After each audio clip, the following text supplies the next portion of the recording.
Hello friends, welcome to ILA classes, the school of competitive exams. ಇವತ್ತಿನ ಪ್ರಮುಖವಾದಂತಹ current affairs ಟಾಪಿಕ್ಗಳನ್ನು discuss ಮಾಡೋಣ. Discussion start ಮಾಡೋದಕ್ಕಿಂತ ಮುಂಚೆ ಒಂದು ಅನೌನ್ಸ್ಮೆಂಟ್. ILA ಕ್ಲಾಸಸ್ ಧಾರವಾಡನಲ್ಲಿ ಹೊಸ ಬ್ಯಾಚ್ಗಳು ಪ್ರಾರಂಭವಾಗ್ತಾ ಇವೆ. ಹೊಸ KAS, PSI, PC ಬ್ಯಾಚ್ಗಳು ಪ್ರಾರಂಭವಾಗ್ತಾ ಇದ್ದು, ಇಂಟ್ರೆಸ್ಟ್ ಇರುವಂತಹ ಅಭ್ಯರ್ಥಿಗಳು ILA ಕ್ಲಾಸಸ್ ಗಟ್ಟು ಸ್ಕ್ವೇರ್ ಬಿಲ್ಡಿಂಗ್ನ ಸಪ್ತಾಪುರ ಬ್ರಾಂಚ್ಗೆ ಭೇಟಿ ನೀಡುವುದರ ಮೂಲಕ ಅಡ್ಮಿಷನ್ ಮಾಡ್ಕೋಬಹುದು. ನಿಮ್ಮ ಯಾವುದೇ ಕ್ವೇರೀಸ್ಗಳು ಇದ್ದರೆ ಕೆಳಗೆ ತಿಳಿಸಲಾದಂತಹ ಕಾಂಟ್ಯಾಕ್ಟ್ ನಂಬರನ್ನು ಸಂಪರ್ಕಿಸುವುದರ ಮೂಲಕ ಕ್ವೇರೀಸ್ಗಳನ್ನು ಕ್ಲಿಯರ್ ಮಾಡಿಕೊಂಡು ಅಡ್ಮಿಷನ್ ಮಾಡ್ಕೋಬಹುದಾಗಿದೆ. ಕಾಂಟ್ಯಾಕ್ಟ್ ನಂಬರ್ 9353312470 ಅಂತ. ಇನ್ನೂ ಹೆಚ್ಚಿನ ಮಾಹಿತಿಗಾಗಿ ಈ ಕೆಳಗಿನ ಕಾಂಟ್ಯಾಕ್ಟ್ ನಂಬರ್ಗೆ ಸಂಪರ್ಕಿಸಿ. ನಮ್ಮ ಯೂಟ್ಯೂಬ್ ಚಾನಲ್ಗೆ ಹೊಸದಾಗಿ ಭೇಟಿ ನೀಡ್ತಾ ಇದ್ದರೆ ಸಬ್ಸ್ಕ್ರೈಬ್ ಮಾಡಿ, ಬೆಲ್ ಐಕಾನನ್ನು ಕ್ಲಿಕ್ ಮಾಡಿ. ಇದರಿಂದ ನಾವು ಅಪ್ಲೋಡ್ ಮಾಡುವಂಥ ಎಲ್ಲ ವಿಡಿಯೋಗಳ ನೋಟಿಫಿಕೇಷನ್ಗಳನ್ನು ನೀವು ಇನ್ಸ್ಟಂಟಾಗಿ ಪಡ್ಕೋಬೋದಾಗಿದೆ. ಈಗ ಡಿಸ್ಕಸ್ ಮಾಡ್ತಾ ಇರುವಂತಹ ಕರೆಂಟ್ ಅಫೇರ್ಸ್ ನೋಟ್ಸ್ಗಳನ್ನು ಫ್ರೀಯಾಗಿ ಡೌನ್ಲೋಡ್ ಮಾಡಿಕೊಳ್ಳಲು ನಮ್ಮ ಟೆಲಿಗ್ರಾಮ್ ಚಾನಲ್ ILA ಕ್ಲಾಸಸ್ಸನ್ನು ಸಬ್ಸ್ಕ್ರೈಬ್ ಮಾಡಿ. ಡಿಸ್ಕಷನನ್ನು ಪ್ರಾರಂಭ ಮಾಡೋಣ. ಕಳೆದ ಸೆಷನ್ನಲ್ಲಿ ಕೇಳಲಾದಂತಹ ಪ್ರಶ್ನೆಯ ಸರಿಯಾದ ಉತ್ತರವನ್ನು ತಿಳಿದುಕೊಳ್ಳುವುದರೊಂದಿಗೆ ಇವತ್ತಿನ ಡಿಸ್ಕಷನನ್ನು ಪ್ರಾರಂಭ ಮಾಡೋಣ. ಅಂತಾರಾಷ್ಟ್ರೀಯ ಸೌರ ಒಕ್ಕೂಟ ಅಥವಾ ಇಂಟರ್ನ್ಯಾಷನಲ್ ಸೋಲಾರ್ ಅಲಯನ್ಸ್ ಅನ್ನು ಯಾವಾಗ ಸ್ಥಾಪನೆ ಮಾಡಲಾಯಿತು ಅಂತ ಪ್ರಶ್ನೆ ಇದ್ದು, ಆಪ್ಷನ್ಗಳಲ್ಲಿ 2014, 2015, 2016 ಅಥವಾ 2017 ಅಂತ ಇದೆ. ಸರಿಯಾದ ಉತ್ತರ 2015ರಲ್ಲಿ ಅಂತಾರಾಷ್ಟ್ರೀಯ ಸೌರ ಒಕ್ಕೂಟವನ್ನು ಅಂದರೆ ಇಂಟರ್ನ್ಯಾಷನಲ್ ಸೋಲಾರ್ ಅಲಯನ್ಸ್ ಅನ್ನು ಪ್ರಾರಂಭ ಮಾಡಲಾಯಿತು. ಸೊ ಈ ISA ಬಗ್ಗೆ ಕೆಲವೊಂದಿಷ್ಟು ಇಂಪಾರ್ಟೆಂಟ್ ಮಾಹಿತಿಗಳನ್ನು ತಿಳಿದುಕೊಳ್ಳೋಣ. ಮುಖ್ಯವಾಗಿ ಈ ಹೆಸರಲ್ಲೇ ತಿಳಿಸುವಂತೆ ಸೌರ ಒಕ್ಕೂಟ ಅಂತಂದರೆ ಈ ಸೌರಶಕ್ತಿಯನ್ನು ಉತ್ಪಾದನೆಯನ್ನು ಉತ್ತೇಜಿಸುವಂತಹ ನಿಟ್ಟಿನಲ್ಲಿ ವಿಶ್ವದಾದ್ಯಂತ ಶಕ್ತಿಯ ಪ್ರವೇಶ ಅಥವಾ ಆಕ್ಸೆಸಿಬಿಲಿಟಿ ಮತ್ತು ಸೆಕ್ಯುರಿಟಿಯನ್ನು ಇಂಪ್ರೂವ್ ಮಾಡುವಂತಹ ನಿಟ್ಟಿನಲ್ಲಿ ಮತ್ತು ಈ ಕಾರ್ಬನ್ ನ್ಯೂಟ್ರಾಲಿಟಿ ಅಂತ ಏನು ಕರಿತೇವೆ, ಇಂಗಾಲದ ತಟಸ್ಥತೆಯನ್ನು ಭವಿಷ್ಯದಲ್ಲೇ ಈ ಒಂದು ಸುಸ್ಥಿರ ಅಭಿವೃದ್ಧಿಯ ಒಂದು ಮಾರ್ಗವನ್ನು ಉತ್ತೇಜಿಸುವಂತಹ ನಿಟ್ಟಿನಲ್ಲಿ ಸೌರಶಕ್ತಿಯ ಉತ್ಪಾದನೆಯನ್ನು ಎನ್ಕರೇಜ್ ಮಾಡುವಂತಹ ನಿಟ್ಟಿನಲ್ಲಿ ಈ ಅಂತಾರಾಷ್ಟ್ರೀಯ ಸೌರ ಒಕ್ಕೂಟವನ್ನು ಪ್ರಾರಂಭ ಮಾಡಲಾಯಿತು. ಯಾವಾಗ? 30 ನವೆಂಬರ್ 2015ರಲ್ಲಿ. ಸೊ ಮುಖ್ಯವಾಗಿ ಈ ಜಗತ್ತಿನಾದ್ಯಂತ ಇರುವಂತಹ ಈ ಟ್ರಾಪಿಕಲ್ ಆಫ್ ಕ್ಯಾನ್ಸರ್ ಮತ್ತು ಟ್ರಾಪಿಕ್ ಆಫ್ ಕ್ಯಾಪ್ರಿಕಾನ್ ಅಂತಂದರೆ ಈ ಮಕರ ಸಂಕ್ರಾಂತಿ ವೃತ್ತ ಮತ್ತು ಈ ಕರ್ಕಾಟಕ ಸಂಕ್ರಾಂತಿ ವೃತ್ತದ ನಡುವಿನ ಭಾಗಶಃ ಅಂದರೆ ಸಾಕಷ್ಟು ದೇಶಗಳು ಈ ಅಂತಾರಾಷ್ಟ್ರೀಯ ಸೌರ ಒಕ್ಕೂಟಕ್ಕೆ ತಮ್ಮ ಸಿಗ್ನೇಚರನ್ನು ಅಥವಾ ಸಹಿಯನ್ನು ಹಾಕಿವೆ. ಸೊ ಸದ್ಯಕ್ಕೆ ಅಂತಾರಾಷ್ಟ್ರೀಯ ಸೌರ ಒಕ್ಕೂಟದಲ್ಲಿ 121 ರಾಷ್ಟ್ರಗಳು ಈ ಒಂದು ಒಪ್ಪಂದಕ್ಕೆ ಸಹಿ ಹಾಕಿದ್ದು, ಮುಖ್ಯವಾಗಿ ಸೌರಶಕ್ತಿಯನ್ನು ಉತ್ತೇಜಿಸುವಂತಹ ನಿಟ್ಟಿನಲ್ಲಿ ಈ ಒಂದು ಅಲಯನ್ಸ್ ಕೆಲಸ ಮಾಡ್ತಾ ಇದೆ. ಇದನ್ನು ಫೌಂಡಿಂಗ್ ಮಾಡಿದ್ದು 2015ರಲ್ಲಿ. ಇನ್ನು ಇದರ ಮುಖ್ಯ ಕಚೇರಿ ಇರುವುದು ಭಾರತದ ಗುರುಗ್ರಾಮ್ನಲ್ಲಿ ಮತ್ತು ಇದರ ಒಂದು ಫೌಂಡಿಂಗ್ ಮೆಂಬರ್ಸ್ಗಳು ಅಂತಂದರೆ ಭಾರತ ಆಲ್ರೆಡಿ ಇದರ ಫೌಂಡಿಂಗ್ ಮೆಂಬರ್ಸ್ ಆಗಿದ್ದು, ಇದರ ಸ್ಥಾಪನೆಗೆ ಮುಖ್ಯ ಪಾತ್ರವನ್ನು ವಹಿಸಿದಂಥವರು ಯಾರು ಅಂತಂದರೆ ನಮ್ಮ ಭಾರತದ ಪ್ರಧಾನಮಂತ್ರಿಯಾದಂತಹ ನರೇಂದ್ರ ಮೋದಿ ಅವರು ಮತ್ತು ಫ್ರಾಂಕೋಯಿಸ್ ಹೋಲ್ಯಾಂಡೆ ಅವರು. ಈ ಇಬ್ಬರ ಒಂದು ಸಹಯೋಗದಿಂದ ಈ ಅಂತಾರಾಷ್ಟ್ರೀಯ ಸೌರ ಒಕ್ಕೂಟವನ್ನು 2015ರಲ್ಲಿ ಪ್ರಾರಂಭ ಮಾಡಲಾಯಿತು. ಈ ಆನ್ಸರನ್ನು ಕರೆಕ್ಟಾಗಿ ಕಮೆಂಟ್ ಬಾಕ್ಸ್ನಲ್ಲಿ ಕಮೆಂಟ್ ಮಾಡಿದಂಥ ಎಲ್ಲ ಸ್ಟೂಡೆಂಟ್ಸ್ಗಳಿಗೆ ಕಾಂಗ್ರ್ಯಾಚುಲೇಷನ್ಸ್. ಇದೇ ರೀತಿ ಡಿಸ್ಕಷನ್ನಲ್ಲಿ ಭಾಗವಹಿಸ್ತಾ ಇರಿ ಮತ್ತು ಕರೆಕ್ಟ್ ಆನ್ಸರ್ಗಳನ್ನು ಕಮೆಂಟ್ ಮಾಡ್ತಾ ಇರಿ ಅಂತ ಹೇಳ್ತಾ ಇವತ್ತಿನ ಪ್ರಶ್ನೆಯನ್ನು ನೋಡೋಣ. 1 ಡಿಸ್ಟಿಕ್ 1 ಪ್ರಾಡಕ್ಟ್ ಅಥವಾ ಒಂದು ಜಿಲ್ಲೆ ಒಂದು ಉತ್ಪನ್ನ ಅನ್ನುವ ಯೋಜನೆಯನ್ನು ಯಾವ ವರ್ಷ ಪ್ರಾರಂಭ ಮಾಡಲಾಯಿತು ಅಂತ ಪ್ರಶ್ನೆ ಇದೆ. ಆಪ್ಷನ್ಗಳಲ್ಲಿ 2014, 2016, 2018 ಅಥವಾ 2022 ಅಂತ ಇದೆ. ಸರಿಯಾದ ಉತ್ತರವನ್ನು ಕಮೆಂಟ್ ಬಾಕ್ಸ್ನಲ್ಲಿ ಕಮೆಂಟ್ ಮಾಡಿ. ಮುಂದಿನ ಸೆಷನ್ನಲ್ಲಿ ಕರೆಕ್ಟ್ ಆನ್ಸರ್ನ ತಿಳ್ಕೊಳ್ಳೋಣ. 1 ಡಿಸ್ಟಿಕ್ 1 ಪ್ರಾಡಕ್ಟ್ ಅನ್ನುವ ಯೋಜನೆಯನ್ನು ಯಾವ ವರ್ಷ ಪ್ರಾರಂಭ ಮಾಡಲಾಯಿತು ಅಂತ ಕಮೆಂಟ್ ಬಾಕ್ಸ್ನಲ್ಲಿ ಕಮೆಂಟ್ ಮಾಡಿ. ಇನ್ನು ಇವತ್ತಿನ ಆರ್ಟಿಕಲ್ಗೆ ಸಂಬಂಧಿಸಿದಂತಹ ಮೊದಲ ಪ್ರಶ್ನೆಯನ್ನು ತಿಳಿದುಕೊಳ್ಳೋಣ. ಚಂದ್ರಗ್ರಹಣಕ್ಕೆ ಭೂಮಿಯ ಯಾವ ಸ್ಥಾನವು ಸರಿಯಾದ ಸ್ಥಿತಿಯಾಗಿದೆ ಅಂದರೆ ಕೆಳಗಡೆ ಕೆಲವೊಂದಿಷ್ಟು ಪೊಸಿಷನ್ಗಳನ್ನು ನೀಡಲಾಗಿದೆ. ಅಂತಂದರೆ ಈ ಭೂಮಿಯ ಯಾವ ಪೊಸಿಷನ್ನಲ್ಲಿ ಅಥವಾ ಯಾವ ಒಂದು ಸ್ಥಿತಿಯಲ್ಲಿದ್ದಾಗ ಚಂದ್ರಗ್ರಹಣ ಉಂಟಾಗುತ್ತದೆ ಅಂತ ಕೆಲವೊಂದಿಷ್ಟು ಕಂಡೀಷನ್ಗಳನ್ನು ನೀಡಲಾಗಿದೆ ಆಪ್ಷನ್ಗಳಲ್ಲಿ. ಸೊ ಸರಿಯಾದ ಆಪ್ಷನ್ ಯಾವುದು ಅಂತ ಗುರುತಿಸಬೇಕು. ಆಪ್ಷನ್ಗಳಲ್ಲಿ ಆಪ್ಷನ್ 1 ಚಂದ್ರನು ಭೂಮಿ ಮತ್ತು ಸೂರ್ಯನ ನಡುವೆ ಇದ್ದಾಗ ಚಂದ್ರಗ್ರಹಣ ಸಂಭವಿಸುತ್ತದೆ ಅಂತ ಆಪ್ಷನ್ ಇದೆ 1. ಆಪ್ಷನ್ 2 ಭೂಮಿ ಮತ್ತು ಚಂದ್ರನ ನಡುವೆ ಸೂರ್ಯನಿದ್ದಾಗ ಈ ಚಂದ್ರಗ್ರಹಣ ಉಂಟಾಗುತ್ತದೆ ಅಂತ ಇದೆ. ಆಪ್ಷನ್ 3 ಭೂಮಿಯು ಚಂದ್ರ ಮತ್ತು ಸೂರ್ಯರ ನಡುವೆ ಇದ್ದಾಗ ಈ ಚಂದ್ರಗ್ರಹಣ ಉಂಟಾಗುತ್ತದೆ ಅಂತ ಇದೆ. ಆಪ್ಷನ್ 4 ಚಂದ್ರ, ಸೂರ್ಯ ಮತ್ತು ಭೂಮಿ ಇವು ಒಂದೇ ಸಾಲಿನಲ್ಲಿದ್ದಾಗ, ಒಂದೇ ರೇಖೆಯಲ್ಲಿದ್ದಾಗ ಚಂದ್ರಗ್ರಹಣ ಉಂಟಾಗುತ್ತದೆ ಅಂತ ಆಪ್ಷನ್ 4 ಹೇಳ್ತಾ ಇದೆ. ಸೊ ಸರಿಯಾದ ಉತ್ತರ ಆಪ್ಷನ್ 3.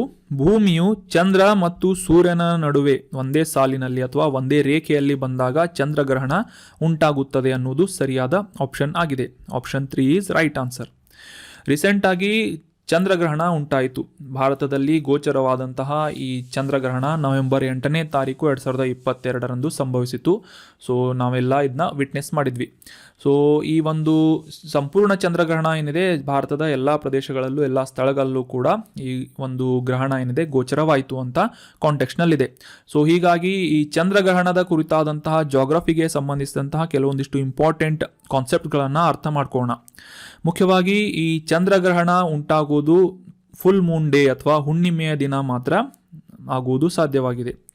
ಸೊ ಈ ಭೂಮಿಯು ನೇರವಾಗಿ ಸೂರ್ಯ ಮತ್ತು ಚಂದ್ರನ ನಡುವೆ ಬಂದಂತಹ ಒಂದು ಸಂದರ್ಭದಲ್ಲಿ ಈ ಭೂಮಿಯ ನೆರಳು ಚಂದ್ರನ ಮೇಲ್ಮೈ ಮೇಲೆ ಬರುವುದರಿಂದ ಈ ಚಂದ್ರಗ್ರಹಣ ಉಂಟಾಗುತ್ತದೆ ಅಂತ ಈ ಕಾನ್ಸೆಪ್ಟನ್ನು ನಾವು ಅರ್ಥ ಮಾಡ್ಕೋಬೋದಾಗಿದೆ.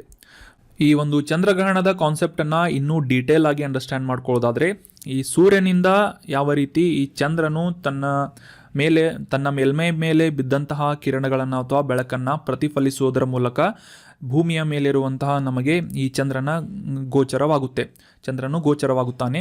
ಸೊ ಈ ಒಂದು ಸಂದರ್ಭದಲ್ಲಿ ಭೂಮಿ ಚಂದ್ರ ಮತ್ತು ಸೂರ್ಯನ ನಡುವೆ ಬಂದಂತಹ ಒಂದು ಸಂದರ್ಭದಲ್ಲಿ ಚಂದ್ರಗ್ರಹಣ ಆಗುವಂತಹ ಸಾಧ್ಯತೆ ಹೆಚ್ಚಾಗಿರುತ್ತೆ.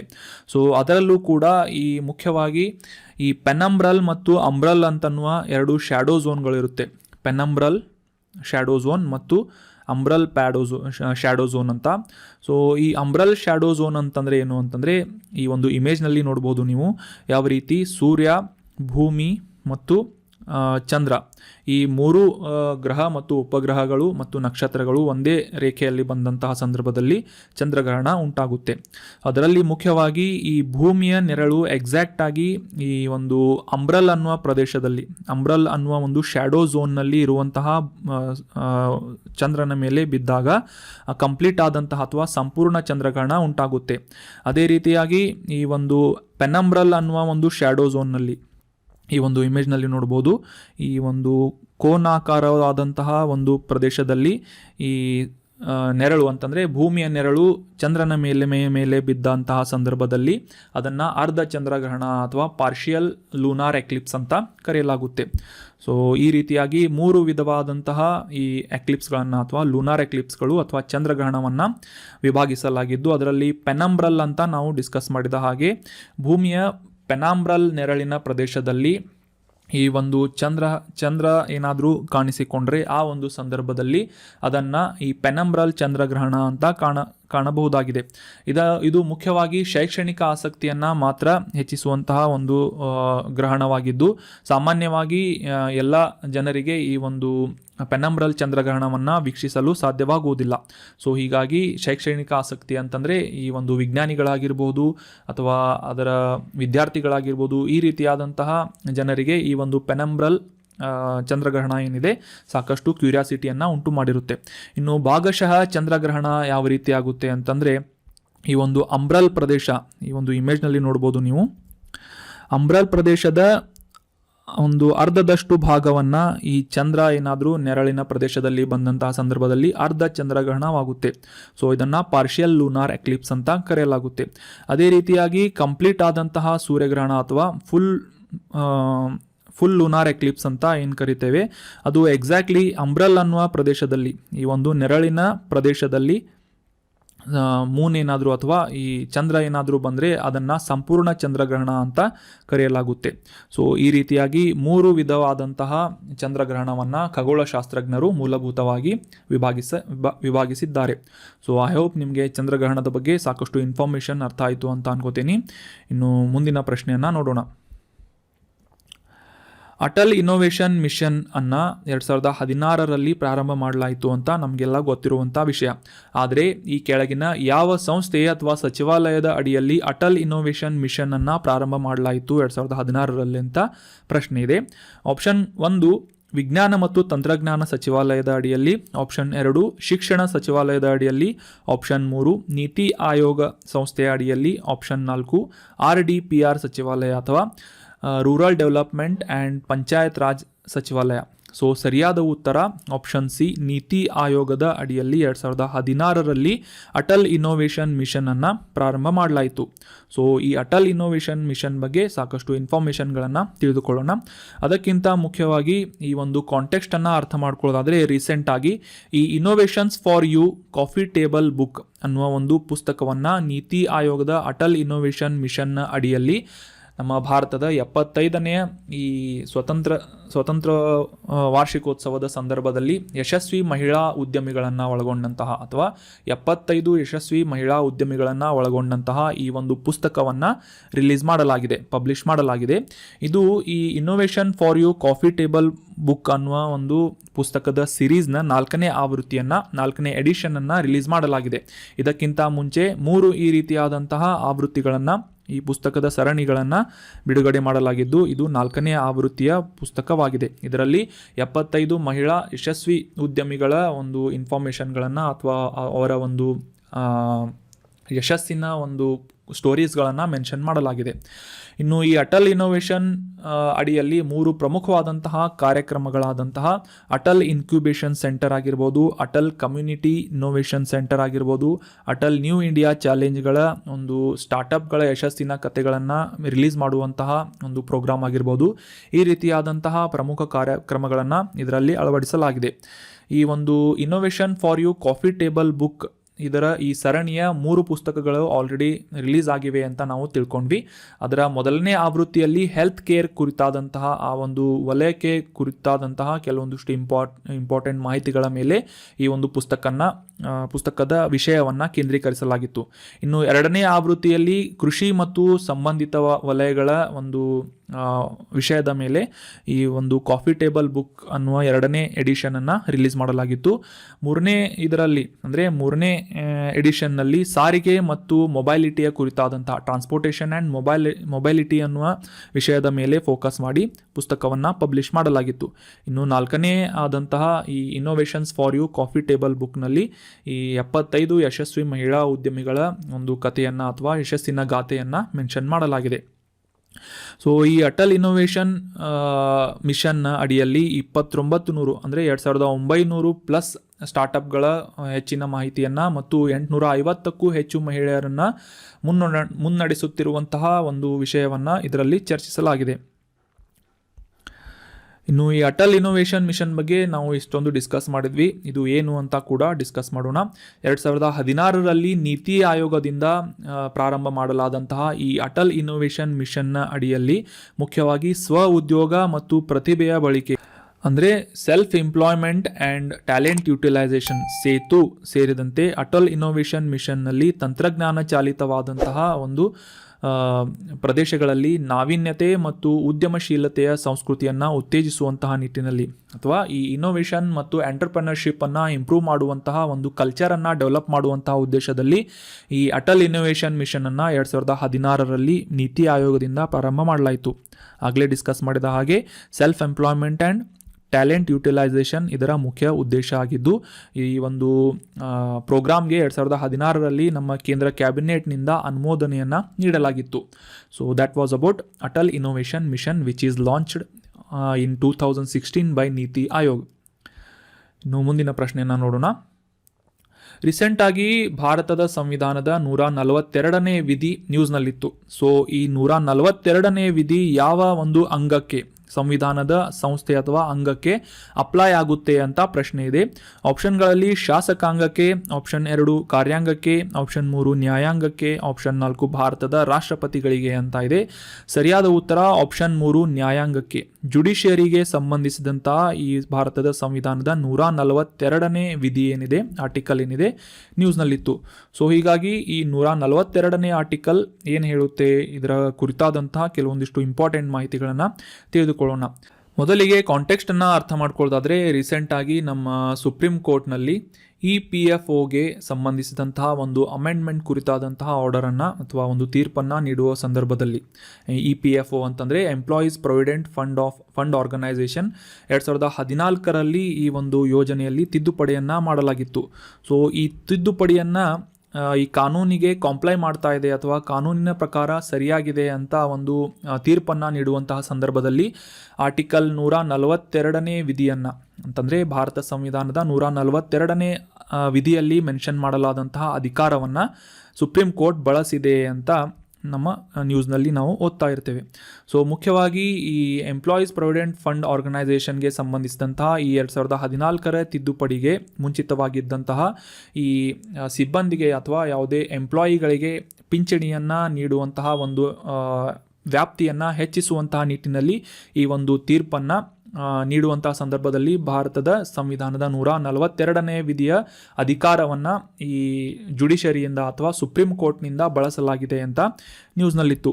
ಸೊ ಹೀಗಾಗಿ ಈ ಆರ್ಟಿಕಲ್ 142 ಭಾರತದ ಸಂವಿಧಾನದ ಆರ್ಟಿಕಲ್ 142 ಏನು ಹೇಳುತ್ತೆ ಅಂತ ನಾವು ಡೀಟೇಲ್ ಆಗಿ ಡಿಸ್ಕಸ್ ಮಾಡೋಣ. ಮುಖ್ಯವಾಗಿ ಈ 142ನೇ ವಿಧಿಯಲ್ಲಿ ಸುಪ್ರೀಂ ಕೋರ್ಟ್ನಿಂದ ನೀಡಲಾಗುವಂತಹ ತೀರ್ಪುಗಳನ್ನು ಜಾರಿಗೊಳಿಸುವುದು, ಸುಪ್ರೀಂ ಕೋರ್ಟ್ನ ಆದೇಶಗಳು ಮತ್ತು ಅದರ ಅನ್ವೇಷಣೆಗಳನ್ನು ಕುರಿತಾದಂತಹ ವಿಷಯಗಳನ್ನು ಈ ಆರ್ಟಿಕಲ್ 142ರಲ್ಲಿ ಮೆನ್ಷನ್ ಮಾಡಲಾಗಿದೆ. ಈ ಸಂವಿಧಾನದ 142ನೇ ವಿಧಿಯಲ್ಲಿ ಈ 2 ನಿಬಂಧನೆಗಳನ್ನು ಪ್ರತ್ಯೇಕವಾಗಿ ಮೆನ್ಷನ್ ಮಾಡಲಾಗಿದ್ದು, ಆರ್ಟಿಕಲ್ 142(1) ಸುಪ್ರೀಂ ಕೋರ್ಟ್ ಸಂಪೂರ್ಣ ನ್ಯಾಯವನ್ನು ನೀಡುವಂತಹ ಸಂದರ್ಭದಲ್ಲಿ ಅಂತಂದರೆ ಕಂಪ್ಲೀಟ್ ಜಸ್ಟಿಸನ್ನು ನೀಡುವಂತಹ ಸಂದರ್ಭದಲ್ಲಿ ಯಾವ ರೀತಿಯ ಆದೇಶವನ್ನು ನೀಡಬಹುದು ಅಂತ ಮೆನ್ಷನ್ ಮಾಡಲಾಗಿದ್ದು, ಆರ್ಟಿಕಲ್ 142(2) ಸುಪ್ರೀಂ ಕೋರ್ಟ್ಗೆ ಸಂಬಂಧಿಸಿದಂತಹ 3 ವಿಭಿನ್ನ ಅಥವಾ ವಿಶೇಷ ಅಧಿಕಾರಗಳನ್ನು ಸಂವಿಧಾನ ಜುಡಿಷಿಯರಿಗೆ ನೀಡಿದೆ. ಆ 3 ಅಧಿಕಾರಗಳು ಯಾವುವು ಅಂತಂದರೆ, ಸುಪ್ರೀಂ ಕೋರ್ಟ್ ಎದುರು ಈ ವ್ಯಕ್ತಿಗಳ ಹಾಜರಾತಿಯನ್ನು ಎನ್ಶೋರ್ ಮಾಡುವ ಒಂದು ಉದ್ದೇಶ ಅಥವಾ ಈ ಒಂದು ಹಾಜರಾತಿಯನ್ನು ಭದ್ರಪಡಿಸುವಂತಹ ವಿಷಯವಾಗಿ ಮೆನ್ಷನ್ ಮಾಡಲಾಗಿದೆ.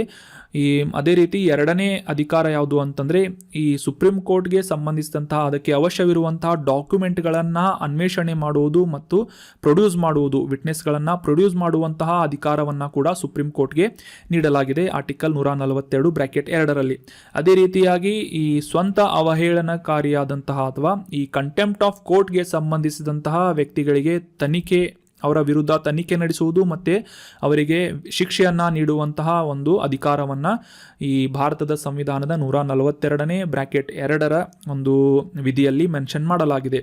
ಸೊ ಹೀಗಾಗಿ ಈ ಒಂದು 142(1) ಸಂಪೂರ್ಣ ನ್ಯಾಯದ ಬಗ್ಗೆ ತಿಳ್ಕೊಳ್ಳೋದಾದ್ರೆ ಅಂದರೆ ಕಂಪ್ಲೀಟ್ ಜಸ್ಟಿಸನ್ನು ಎನ್ಶೋರ್ ಮಾಡುವಂತಹ ನಿಟ್ಟಿನಲ್ಲಿ ಭಾರತದ ಸಂವಿಧಾನ ಯಾವ ರೀತಿ ಸುಪ್ರೀಂ ಕೋರ್ಟ್ಗೆ ಅಧಿಕಾರವನ್ನು ನೀಡಿದೆ ಅಂತಂದರೆ, ಈ ಯಾವುದೇ ರೀತಿಯಾದಂತಹ ತೀರ್ಪುಗಳನ್ನು ಸುಪ್ರೀಂ ಕೋರ್ಟ್ ನೀಡಿದ್ದ ಸಂದರ್ಭದಲ್ಲಿ ಅವುಗಳನ್ನು ಎನ್ಫೋರ್ಸ್ ಮಾಡುವುದಕ್ಕೆ ಅಥವಾ ಜಾರಿಗೊಳಿಸುವಂತಹ ನಿಟ್ಟಿನಲ್ಲಿ ಸುಪ್ರೀಂ ಕೋರ್ಟ್ ಯಾವುದೇ ರೀತಿಯಾಗಿ ಕಾರ್ಯಾಂಗದ ಮೇಲೆ ಅಥವಾ ಎಕ್ಸಿಕ್ಯೂಟಿವ್ ಮೇಲೆ ಅವಲಂಬನೆಯನ್ನು ಮಾಡುವಂಥ ಅವಶ್ಯಕತೆ ಇರುವುದಿಲ್ಲ. ತಾನು ನೀಡಿದಂತಹ ತೀರ್ಪುಗಳನ್ನು ಸ್ವತಃ ತಾನೇ ಎಕ್ಸಿಕ್ಯೂಟ್ ಮಾಡುವುದು ಅಥವಾ ಇಂಪ್ಲಿಮೆಂಟ್ ಮಾಡುವಂತಹ ಒಂದು ಅಧಿಕಾರವನ್ನು ಆರ್ಟಿಕಲ್ 142(1) ಸಂವಿಧಾನದಲ್ಲಿ ಮೆನ್ಷನ್ ಮಾಡಲಾಗಿದೆ. ಇದರಿಂದ ಏನು ತಿಳಿದು ಬರುತ್ತೆ ಅಂತಂದರೆ, ನಮಗೆಲ್ಲ ಗೊತ್ತಿರುವ ಹಾಗೆ ಸಂವಿಧಾನದಲ್ಲಿ ನಾವು ಓದಿರ್ತೇವೆ, ಸಂವಿಧಾನದ ಮೂಲ ರಚನೆಯ ಭಾಗವಾದಂತಹ ನ್ಯಾಯಾಂಗದ ಸ್ವಾತಂತ್ರ್ಯ ಅಥವಾ ಇಂಡಿಪೆಂಡೆಂಟ್ ಜುಡಿಷರಿ ಮತ್ತು ಅಧಿಕಾರದ ಪ್ರತ್ಯೇಕತೆ ಅಥವಾ ಸೆಪರೇಷನ್ ಆಫ್ ಪವರ್, ಈ 2 ಭಾಗಗಳ ಒಂದು ವಿಶೇಷತೆಗೆ ಯಾವುದೇ ರೀತಿಯಾಗಿ ಉಲ್ಲಂಘನೆ ಬರುವುದಿಲ್ಲ. ಅಂದರೆ ಕಂಪ್ಲೀಟ್ ಆಗಿ ಇಂಡಿಪೆಂಡೆಂಟ್ ಆಗಿ ತಾನು ನೀಡಿದಂತಹ ತೀರ್ಪುಗಳನ್ನು ಎನ್ಫೋರ್ಸ್ ಮಾಡುವಂತಹ ಅಧಿಕಾರ ನಮ್ಮ ಭಾರತದ ನ್ಯಾಯಾಂಗಕ್ಕೆ ನಮ್ಮ ಭಾರತದ ಸಂವಿಧಾನದ 142ನೇ ಆರ್ಟಿಕಲ್ (1) ಒಂದು ವಿಧಿಯಲ್ಲಿ ಮೆನ್ಷನ್ ಮಾಡಲಾಗಿದೆ. ಅದೇ ರೀತಿಯಾಗಿ ಈ ಒಂದು ವಿಷಯಗಳನ್ನು 1998ರ ಒಂದು ಕೇಸ್ನಲ್ಲಿ supreme court bar association versus union of India 1998ರ ಈ ಒಂದು ಕೇಸ್ನಲ್ಲಿ ಈ ಒಂದು ಆರ್ಟಿಕಲ್ 142ರ ಕ್ಲಾರಿಟಿಯನ್ನು ಸುಪ್ರೀಂ ಕೋರ್ಟ್ ನೀಡಲಾಗಿತ್ತು. ಸೊ ಇದರ ಪ್ರಕಾರ ಯಾವುದೇ ರೀತಿಯಾಗಿ ಅಸ್ತಿತ್ವದಲ್ಲಿರುವಂತಹ ಕಾನೂನಿಗೆ ಪೂರಕವಾಗಿ ಮಾತ್ರ ಈ ಒಂದು ಅಧಿಕಾರವನ್ನು ಚಲಾಯಿಸುವಂತಹ ಅಧಿಕಾರ ಸುಪ್ರೀಂ ಕೋರ್ಟ್ಗೆ ಇದೆ. ಅಂದರೆ ಅಸ್ತಿತ್ವದಲ್ಲಿರುವಂತಹ ಕಾನೂನುಗಳನ್ನು ಓವರ್ ರೈಡ್ ಮಾಡಿ ಯಾವುದೇ ರೀತಿಯಾಗಿ ನಿರ್ಧಾರಗಳನ್ನು ಅಥವಾ ತೀರ್ಪುಗಳನ್ನು ನೀಡಬಾರ್ದು, ಅದಕ್ಕೆ ಪೂರಕವಾಗಿ ಮಾತ್ರ ಈ ಒಂದು ಅಧಿಕಾರವನ್ನು ಚಲಾಯಿಸಬೇಕು ಅಂತ 1998ರ ಈ ಒಂದು ಕೇಸ್ನಲ್ಲಿ ಡಿಕ್ಲೇರ್ ಮಾಡಲಾಗಿತ್ತು. ಅದೇ ರೀತಿಯಾಗಿ ಈ ಕಾರ್ಯವಿಧಾನದ ಉದ್ದೇಶಗಳಿಗೆ ಮಾತ್ರ ಅಂತಂದರೆ ಯಾವುದೇ ರೀತಿಯಾದ ತೀರ್ಪುಗಳನ್ನು ಇಂಪ್ಲಿಮೆಂಟೇಷನ್ ಮಾಡುವುದರಲ್ಲಿ ಒಂದು ಪ್ರೊಸೀಜರ್ಗಳನ್ನು ಎಸ್ಟಾಬ್ಲಿಷ್ ಮಾಡುವುದರಲ್ಲಿ ಮಾತ್ರ ಈ ಒಂದು ಆರ್ಟಿಕಲ್ 142ರ ಅಧಿಕಾರವನ್ನು ಸುಪ್ರೀಂ ಕೋರ್ಟ್ ಬಳಸಬಹುದಾಗಿದೆ ಅಂತ ಈ supreme court bar association versus union of India 1998ರ ಕೇಸ್ನಲ್ಲಿ ಕಂಪ್ಲೀಟ್ ಆಗಿ ಒಂದು ಕ್ಲಾರಿಟಿಯನ್ನು ಸುಪ್ರೀಂ ಕೋರ್ಟ್ನಿಂದ ನೀಡಲಾಗಿತ್ತು. So that was about 142 article which is mentioned in Indian constitution. So ನಿಮಗೆ ಎಲ್ಲ ಕ್ಲಿಯರ್ ಆಗ್ತಾ ಇದೆ ಅಂತ ಅನ್ಕೋತೀನಿ. ಈ ರೀತಿಯಾದಂಥ ಎಕ್ಸ್ಟ್ರಾ ಪಾಯಿಂಟ್ಸ್ಗಳು ಕರೆಂಟ್ ಅಫೇರ್ಸ್ನಲ್ಲೇ ಬರ್ತಾ ಇರುತ್ತೆ. ಇವುಗಳ ಮೇಲೆ ಎಕ್ಸಾಮ್ನಲ್ಲಿ ಕ್ವಶನ್ ಕೇಳುವುದು ಜಾಸ್ತಿ ಇರುತ್ತೆ. ಫಾರ್ ಎಕ್ಸಾಂಪಲ್, ನಿಮಗೆ ಆಲ್ರೆಡಿ ಪುಸ್ತಕದಲ್ಲಿರುವಂತಹ ಈ ಮೂಲಭೂತ ಹಕ್ಕುಗಳು ಅಥವಾ ರಾಜ್ಯ ನಿರ್ದೇಶಕ ತತ್ವಗಳು ಈ ರೀತಿಯಾದಂತಹ ಪಾಯಿಂಟ್ಸ್ಗಳು ಸ್ಟ್ಯಾಟಿಕ್ ಆಗಿರೋದ್ರಿಂದ ಈಗ ಡೈನಾಮಿಕ್ ಆದಂತಹ ಈಗ ಎಕ್ಸಾಮ್ನಲ್ಲಿ ಬರುವಂತಹ ಅಥವಾ ಈ ಕರೆಂಟ್ ಅಫೇರ್ಸ್ ರಿಲೇಟೆಡ್ ಪ್ರಶ್ನೆಗಳನ್ನು ಏನಾದರೂ ಕೇಳಬೇಕು ಅಂತ ಎಕ್ಸಾಮ್ ಬೋರ್ಡ್ಗೆ ಅನಿಸಿದರೆ ಈ ರೀತಿಯಾದಂಥ ಪಾಯಿಂಟ್ಸ್ಗಳನ್ನು ಅಥವಾ ಪ್ರಶ್ನೆಗಳನ್ನು ಕೇಳ್ತಾ ಇರ್ತಾರೆ. ಸೊ ಹೀಗಾಗಿ ಈ ಒಂದು ಡಿಸ್ಕಷನ್ ಮಾಡುವಂಥ ಸಂದರ್ಭದಲ್ಲಿ ಇವುಗಳನ್ನು ನೋಟ್ ಮಾಡಿ ಇಟ್ಕೊಳ್ಳಿ. We have discussed about Indian constitution 142 article. So 142ನೇ ವಿಧಿಯ ಬಗ್ಗೆ ನಾವು ಡೀಟೇಲ್ ಆಗಿ ಅಂಡರ್ಸ್ಟ್ಯಾಂಡ್ ಮಾಡ್ಕೊಂಡ್ವಿ. ಇನ್ನು ಮುಂದಿನ ಪ್ರಶ್ನೆಯನ್ನು ನೋಡೋಣ. ರಿಸ್ಯಾಟ್ 2 ಅನ್ನುವ ಉಪಗ್ರಹದ ಮುಖ್ಯ ಉದ್ದೇಶ ಏನು ಅಂತ ಪ್ರಶ್ನೆ ಇದೆ. ರೀಸೆಂಟಾಗಿ ರಿಸ್ಯಾಟ್ 2 ಈ ಒಂದು ಸ್ಯಾಟಲೈಟ್ ನ್ಯೂಸ್ನಲ್ಲಿತ್ತು. ಸೊ ಇದರ ಬಗ್ಗೆ ಈ ಒಂದು ಆರ್ಟಿಕಲ್ನಲ್ಲಿ ಡಿಸ್ಕಸ್ ಮಾಡೋಣ. ಇದರ ಮುಖ್ಯ ಉದ್ದೇಶ ಏನು ಅಂತ ಪ್ರಶ್ನೆ ಇದ್ದು, ಆಪ್ಷನ್ಗಳಲ್ಲಿ ಇದು ಕಣ್ಗಾವಲಿಗಾಗಿ ಲಾಂಚ್ ಮಾಡಲಾದಂತಹ ಅಥವಾ ಸರ್ವೇಲೆನ್ಸ್ಗಾಗಿ ಲಾಂಚ್ ಮಾಡಲಾದಂತಹ ಉಪಗ್ರಹವಾಗಿದೆ. ಆಪ್ಷನ್ 2 ಕಮ್ಯುನಿಕೇಷನ್ ಸ್ಯಾಟಲೈಟ್ ಆಗಿದೆ ಅಂತ ಇದೆ, ಸಂವಹನ ಉಪಗ್ರಹವಾಗಿದೆ ಅಂತ ಇದೆ. ಆಪ್ಷನ್ 3 ಈ ಹವಾಮಾನ ಮುನ್ಸೂಚನೆಯ ಉದ್ದೇಶದಿಂದಾಗಿ ರಿಸ್ಯಾಟ್ 2 ಅನ್ನು ಲಾಂಚ್ ಮಾಡಲಾಗಿತ್ತು ಅಂತ ಇದೆ. ಆಪ್ಷನ್ 4 ಮೇಲಿನ ಎಲ್ಲವೂ ಅಂತ ಇದೆ. ಸೊ ಸರಿಯಾದ ಉತ್ತರ ಆಪ್ಷನ್ 1 ಕಣ್ಗಾವಲಿಗಾಗಿ ಅಥವಾ ಸರ್ವೇಲೆನ್ಸ್ಗಾಗಿ ಈ ರಿಸ್ಯಾಟ್ 2 ಅನ್ನುವ ಸ್ಯಾಟಲೈಟನ್ನು ಇಸ್ರೋದಿಂದ ಲಾಂಚ್ ಮಾಡಲಾಗಿತ್ತು. ಸೊ ರಿಸ್ಯಾಟ್ 2 ಅನ್ನುವ ಉಪಗ್ರಹ ನ್ಯೂಸ್ನಲ್ಲಿ ಯಾಕೆ ಇದೆ ಅಂತ ತಿಳ್ಕೊಳ್ಳೋದಾದರೆ, ಸತತ 13 ವರ್ಷಗಳ ಕಂಪ್ಲೀಟ್ ಆದಂತಹ ಸೇವೆಯನ್ನು ಕಂಪ್ಲೀಟ್ ಮಾಡುವುದರ ಮೂಲಕ ರೇಡಾರ್ ಇಮೇಜಿಂಗ್ ಸ್ಯಾಟಲೈಟ್ ಅಥವಾ ರಿಸ್ಯಾಟ್ 2 ಅನ್ನುವ ಉಪಗ್ರಹವನ್ನು ಜಕಾರ್ತಾದ ಬಳಿಗೆ ಇಂಡೋನೇಷ್ಯಾದ ಜಕಾರ್ತಾದ ಬಳಿಯಲ್ಲಿ ಇದನ್ನು ಕೆಳಗಿಳಿಸಲಾಗಿದೆ, ಭೂಮಿಗೆ ಇಳಿಸಲಾಗಿದೆ ಅಂತ ಈ ಒಂದು ಕಾಂಟೆಕ್ಸ್ಟಿಂದ ನಮಗೆ ಅರ್ಥ ಬರುತ್ತೆ. ಅಂತಂದರೆ ರಿಸ್ಯಾಟ್ 2 ಅನ್ನುವ ಉಪಗ್ರಹ ಏನಿದೆ ಬಾಹ್ಯಾಕಾಶದಲ್ಲಿ 13 ವರ್ಷಗಳ ಕಾಲ ಸತತ ಒಂದು ಸರ್ವಿಸನ್ನು ಕಂಪ್ಲೀಟ್ ಮಾಡಿ ಇದನ್ನು ಭೂಮಿಗೆ ಕೆಳಗಿಳಿಸಲಾಗಿದೆ ಅಂತ ಈ ಒಂದು ಕಾಂಟೆಕ್ಸ್ಟಿಂದ ನಮಗೆ ಅರ್ಥ ಮಾಡ್ಕೋಬೋದಾಗಿದೆ. ಇನ್ನು ರಿಸ್ಯಾಟ್ 2 ಅನ್ನುವ ಉಪಗ್ರಹದ ಬಗ್ಗೆ ಕೆಲವೊಂದಿಷ್ಟು ಇಂಪಾರ್ಟೆಂಟ್ ಮಾಹಿತಿಗಳನ್ನು ತಿಳಿದುಕೊಳ್ಳೋಣ. ಭಾರತದ ಬಾಹ್ಯಾಕಾಶ ಸಂಶೋಧನಾ ಸಂಸ್ಥೆಯಾದಂತಹ ಇಸ್ರೋದಿಂದ ಏಪ್ರಿಲ್ 20, 2009ರಲ್ಲಿ ಈ ಒಂದು ರಿಸ್ಯಾಟ್ 2 ಅನ್ನೋ ಉಪಗ್ರಹವನ್ನು ಲಾಂಚ್ ಮಾಡಲಾಗಿತ್ತು. ಸೊ 2008ರಲ್ಲಿ ಮುಂಬೈನಲ್ಲಿ ಭಯೋತ್ಪಾದಕರ ದಾಳಿ ಉಂಟಾಗಿತ್ತು, ನಮಗೆಲ್ಲ ಗೊತ್ತಿರುವಂತಹ ವಿಷಯ. ಸೊ ಹೀಗಾಗಿ ಭಾರತದ ಒಂದು ಸೆಕ್ಯುರಿಟಿಗೆ ಅಥವಾ ಭದ್ರತೆಯನ್ನು ಎನ್ಶೋರ್ ಮಾಡುವಂತಹ ನಿಟ್ಟಿನಲ್ಲಿ ಸರ್ವೇಲೆನ್ಸ್ಗಾಗಿ ರಿಸ್ಯಾಟ್ 2 ಅನ್ನೋ ಉಪಗ್ರಹವನ್ನು PSLV-C12 ಅನ್ನುವ ರಾಕೆಟ್ ಮೂಲಕ ಈ ಒಂದು ಉಪಗ್ರಹವನ್ನು ಬಾಹ್ಯಾಕಾಶಕ್ಕೆ ಉಡಾಯಿಸಲಾಗಿತ್ತು 2009ರಲ್ಲಿ. ಸೊ ಈಗ 13 ವರ್ಷಗಳ ನಂತರ ಇದನ್ನು ಭೂಮಿಗೆ ಇಳಿಸಿಕೊಂಡು ವಾಪಸ್ ಕರೆಸಿಕೊಳ್ಳಲಾಗಿದೆ. ಈ ರಿಸ್ಯಾಟ್ನ ಫುಲ್ ಫಾರ್ಮನ್ನು ಕೂಡ ನೆನ್ಪಿಟ್ಕೊಳ್ಳಿ, ರೇಡಾರ್ ಇಮೇಜಿಂಗ್ ಸ್ಯಾಟಲೈಟ್ ಅಂತ. Radar imaging satellite.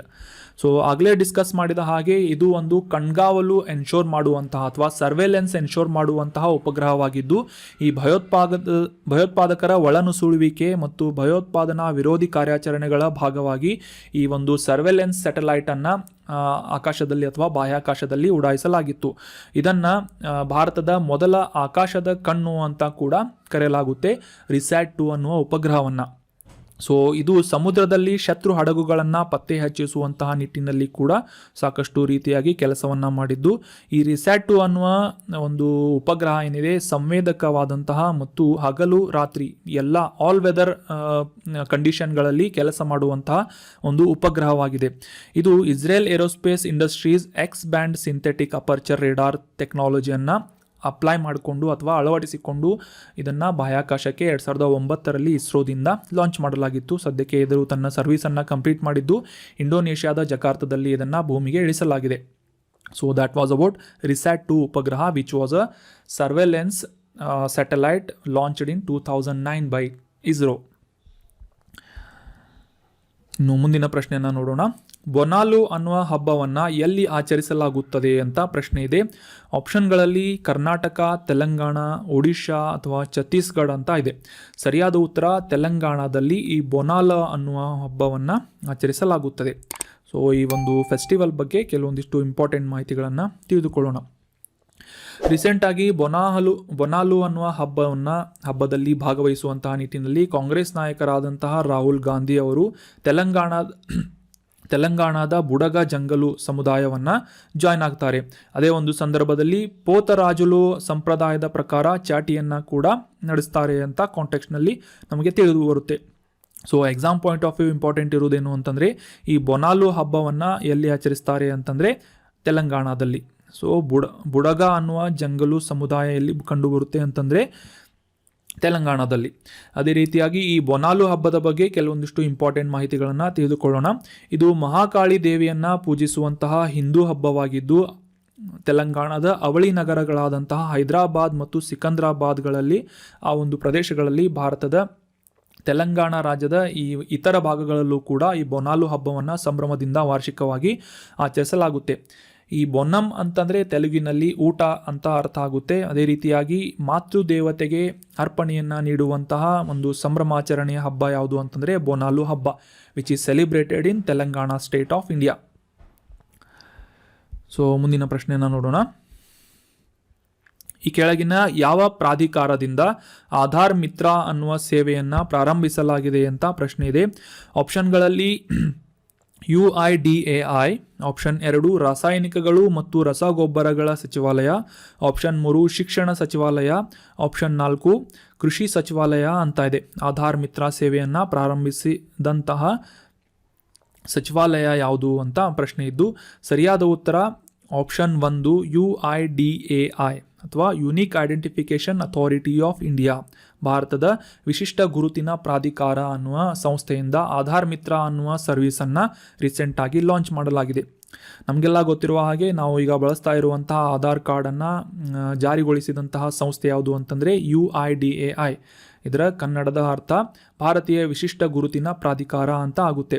ಸೊ ಈ ಆಧಾರ್ ಮಿತ್ರದ ಬಗ್ಗೆ ಕೆಲವೊಂದಿಷ್ಟು ಇಂಪಾರ್ಟೆಂಟ್ ಮಾಹಿತಿಗಳನ್ನು ತಿಳಿದುಕೊಳ್ಳೋದಾದರೆ ಆರ್ಟಿಫಿಷಿಯಲ್ ಇಂಟೆಲಿಜೆನ್ಸ್ ಮತ್ತು ಮಷೀನ್ ಲರ್ನಿಂಗ್ ಈ ರೀತಿಯಾದಂತಹ ಅತ್ಯಾಧುನಿಕ ತಂತ್ರಜ್ಞಾನಗಳನ್ನು, ಕೃತಕ ಬುದ್ಧಿಮತ್ತೆ ಮತ್ತು ಯಂತ್ರದ ಕಲಿಕೆ ಈ ರೀತಿಯಾದಂತಹ ತಂತ್ರಜ್ಞಾನಗಳನ್ನು ಬಳಸಿಕೊಂಡು unified identification authority of India ಈ ಒಂದು ಸಂಸ್ಥೆಯಿಂದ ಆಧಾರ್ ಮಿತ್ರ ಅನ್ನುವ ಸೇವೆಯನ್ನು ಜಾರಿಗೊಳಿಸಲಾಗಿದೆ. ಮುಖ್ಯವಾಗಿ ಈ ಆಧಾರ್ ಕಾರ್ಡ್ಗೆ ಸಂಬಂಧಿಸಿದಂತಹ ಕೆಲವೊಂದಿಷ್ಟು ಸಮಸ್ಯೆಗಳನ್ನು ಬಗೆಹರಿಸುವಂತಹ ನಿಟ್ಟಿನಲ್ಲಿ ನಾಗರಿಕರಿಗೆ ಸಹಾಯ ಮಾಡುವಂತಹ ಒಂದು ಉದ್ದೇಶವನ್ನು ಇಟ್ಕೊಂಡು ಈ ಮಷಿನ್ ಲರ್ನಿಂಗ್ ಮತ್ತು ಆರ್ಟಿಫಿಷಿಯಲ್ ಇಂಟೆಲಿಜೆನ್ಸ್ ಆಧಾರದ ಒಂದು ಚಾಟ್ ಬಾಟ್ಗಳನ್ನು ನೀಡಲಾಗಿದೆ. ಅಂತಂದರೆ ನೀವು ಮೊಬೈಲ್ನಲ್ಲಿ ಈ ಆಧಾರ್ಗೆ ಸಂಬಂಧಿಸಿದಂತಹ ಯಾವುದೇ ವಿಷಯಗಳ ಒಂದು ಸಮಸ್ಯೆಗಳಿಗೆ ಪರಿಹಾರವನ್ನು ಹೊಂದಿಕೊಳ್ಳುವುದು ಈ ಚಾಟಿಂಗ್ ಮಾಡುವುದರ ಮೂಲಕ, ಆಟೋಮೇಟೆಡ್ ಆದಂತಹ ಚಾಟ್ಗಳ ಅಥವಾ ರಿಪ್ಲೈಗಳನ್ನು ಬಳಸುವುದರ ಮೂಲಕ ನಿಮ್ಮ ಸಮಸ್ಯೆಗಳನ್ನು ಬಗೆಹರಿಸುವಂತಹ ಅವಕಾಶವನ್ನು ಮಾಡಿಕೊಡಲಾಗಿದೆ. ಈ ಚಾಟಿಂಗ್ ಹಿಂದಿ ಮತ್ತು ಇಂಗ್ಲಿಷ್ ಎರಡೂ ಭಾಷೆಗಳಲ್ಲೂ ಕೂಡ ಲಭ್ಯವಿದ್ದು ಜನರಿಗೆ ಈ ಒಂದು ವಿಶಿಷ್ಟವಾದಂತಹ ತಮ್ಮ ನಂಬರ್ ಏನಿರುತ್ತೆ, ಆಧಾರ್ ಕಾರ್ಡ್ ನಂಬರ್ ಏನಿರುತ್ತೆ, ಅದಕ್ಕೆ ಕುರಿತಾದಂತಹ ಕೆಲವೊಂದಿಷ್ಟು ಅಪ್ಡೇಟ್ಸ್ಗಳನ್ನು ಅಥವಾ ಸಮಸ್ಯೆಗಳನ್ನು, ಕುಂದುಕೊರತೆಗಳನ್ನು ಪರಿಹರಿಸುವಂತಹ ನಿಟ್ಟಿನಲ್ಲಿ ಆಧಾರ್ ಮಿತ್ರ ಸಹಾಯಕಾರಿ ಆಗ್ತಾ ಇದೆ. ಸೊ ನಿರ್ದಿಷ್ಟ ಥೀಮ್ಗಳನ್ನು ಕೂಡ, ವಿಡಿಯೋಗಳನ್ನು ಕೂಡ ವೀಕ್ಷಿಸುವಂತಹ ಆಯ್ಕೆಯನ್ನು ಈ ಒಂದು ಆಧಾರ್ ಮಿತ್ರದಲ್ಲಿ ಅನುಕೂಲವನ್ನು ಮಾಡಿಕೊಡಲಾಗಿದೆ. ಇನ್ನು ಆಧಾರ್ ಮಿತ್ರದ ವಿಶೇಷತೆಗಳನ್ನು ತಿಳ್ಕೊಳ್ಳೋದಾದರೆ ಆಗಲೇ ಡಿಸ್ಕಸ್ ಮಾಡಿದ ಹಾಗೆ ಚಾಟ್ ಬಾಟ್ಗಳ ಒಂದು ಅನುಕೂಲವನ್ನು ಇದರಲ್ಲಿ ಮೆನ್ಷನ್ ಮಾಡಲಾಗಿದ್ದು, ಸಪೋಸ್ ನೀವೇನಾದರೂ ಡೌಟ್ಸ್ಗಳು ಕ್ಲಾರಿಫಿಕೇಷನ್ಗಳೇನಾದರೂ ಇದ್ದರೆ ಈ ಒಂದು ಚಾಟ್ ಬಾಟ್ಗಳ ಮೂಲಕ ನೀವು ಸೊಲ್ಯೂಷನನ್ನು ಫೈಂಡ್ ಮಾಡ್ಕೋಬೋದಾಗಿದೆ. ಅದೇ ರೀತಿಯಾಗಿ ಆಧಾರ್ PVC ಕಾರ್ಡ್ಗಳ ಒಂದು ಸ್ಥಿತಿಯನ್ನು ಮೇಲ್ವಿಚಾರಣೆಯನ್ನು ಕೂಡ ಮಾಡಬಹುದಾಗಿದ್ದು, ಈ ಆಧಾರ್ ಸಂಬಂಧಿಸಿದಂತಹ ನೋಂದಣಿಯನ್ನು, ಅಪ್ಡೇಟ್ಗಳನ್ನು ಕೂಡ, ಅವುಗಳ ಒಂದು ಸ್ಟೇಟಸ್ಗಳನ್ನು ಕೂಡ ನೀವು ಪತ್ತೆ ಹಚ್ಚಬಹುದಾಗಿದೆ.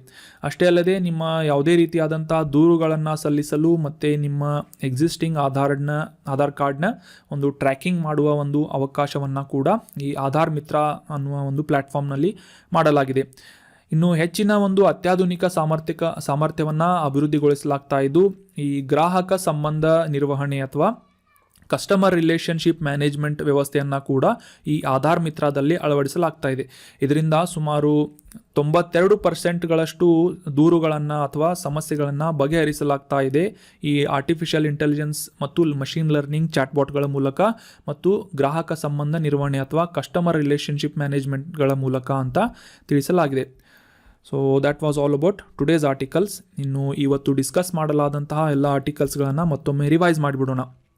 ರೀಸೆಂಟಾಗಿ ಸಂಪೂರ್ಣ ಚಂದ್ರಗ್ರಹಣ ಆಗಿತ್ತು ಅಂತ ನಾವು ಡಿಸ್ಕಸ್ ಮಾಡಿದ್ವಿ. ಅದಾದ ನಂತರ ಚಂದ್ರಗ್ರಹಣದ ಒಂದು ಕಂಡೀಷನ್ಗಳನ್ನು, ಯಾವ ರೀತಿಯಾಗಿ ಚಂದ್ರಗ್ರಹಣದ ಒಂದು ವಿಭಾಗಗಳನ್ನು ಮಾಡಲಾಗಿದೆ ಅಂತ ನಾವು ಡೀಟೇಲ್ ಆಗಿ ಅಂಡರ್ಸ್ಟ್ಯಾಂಡ್ ಮಾಡ್ಕೊಂಡ್ವಿ. ನಂತರ ಈ ಒಂದು innovation for you coffee table book ಮತ್ತು ಈ ಅಟಲ್ ಇನ್ನೋವೇಷನ್ ಮಿಷನ್ ಬಗ್ಗೆ ನಾವು ಡೀಟೇಲ್ ಆಗಿ ಡಿಸ್ಕಸ್ ಮಾಡಿದ್ವಿ.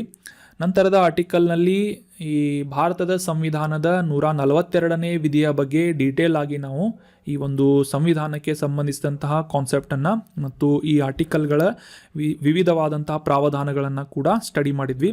ಅದಾದ ನಂತರ ಈ ರಿಸ್ಯಾಟ್ 2 ಅನ್ನುವ ಉಪಗ್ರಹದ ಬಗ್ಗೆ ನಾವು ಡೀಟೇಲ್ ಆಗಿ ಅಂಡರ್ಸ್ಟ್ಯಾಂಡ್ ಮಾಡ್ಕೊಂಡ್ವಿ. ಯಾವ ರೀತಿಯಾಗಿ, ಯಾವ ಉದ್ದೇಶದಿಂದ ಈ ಒಂದು ಉಪಗ್ರಹವನ್ನು, ಸ್ಯಾಟಲೈಟನ್ನು ಲಾಂಚ್ ಮಾಡಲಾಗಿತ್ತು ಅಂತ ಕೂಡ, ಇದರ ಒಂದು ಕೆಲಸಗಳನ್ನು ಅಥವಾ ಸರ್ವಿಸಸ್ಗಳನ್ನು ಕೂಡ ನಾವು ಡೀಟೇಲ್ ಆಗಿ ಸ್ಟಡಿ ಮಾಡಿದ್ವಿ. ನಂತರ ತೆಲಂಗಾಣದಲ್ಲಿ ವಾರ್ಷಿಕವಾಗಿ ಆಚರಿಸುವಂತಹ ಬೊನಾಲು ಹಬ್ಬದ ಬಗ್ಗೆ ನಾವು ಡೀಟೇಲ್ ಆಗಿ ಅಂಡರ್ಸ್ಟ್ಯಾಂಡ್ ಮಾಡ್ಕೊಂಡ್ವಿ. ನಂತರ ಆಧಾರ್ ಮಿತ್ರ ಅನ್ನುವ ಒಂದು ನಾಗರಿಕ ಸೇವೆಗಳ ಒಂದು ಅನುಕೂಲವನ್ನು ನಾವು ಡಿಸ್ಕಸ್ ಮಾಡಿದ್ವಿ. ಈಗ ಡಿಸ್ಕಸ್ ಮಾಡಲಾದಂತಹ ಎಲ್ಲ ಕರೆಂಟ್ ಅಫೇರ್ಸ್ ನೋಟ್ಸ್ಗಳನ್ನು ಫ್ರೀಯಾಗಿ ಡೌನ್ಲೋಡ್ ಮಾಡಿಕೊಳ್ಳಲು ನಮ್ಮ ಟೆಲಿಗ್ರಾಮ್ ಚಾನಲ್ ILA ಕ್ಲಾಸಸ್ಸನ್ನು ಸಬ್ಸ್ಕ್ರೈಬ್ ಮಾಡಿ. ಕಳೆದ ತಿಂಗಳ ಅಂತಂದರೆ ಅಕ್ಟೋಬರ್ ತಿಂಗಳ ಎಲ್ಲ ಕರೆಂಟ್ ಅಫೇರ್ಸ್ ನೋಟ್ಸ್ಗಳನ್ನು PDF ಫ್ರೀಯಾಗಿ ಡೌನ್ಲೋಡ್ ಮಾಡಿಕೊಳ್ಳಲು ILA ಕ್ಲಾಸಸ್ ಟೆಲಿಗ್ರಾಮ್ ಚಾನಲನ್ನು ಸಬ್ಸ್ಕ್ರೈಬ್ ಮಾಡ್ಕೋಬೋದು. Thank you so much for joining the discussion. Have a nice day.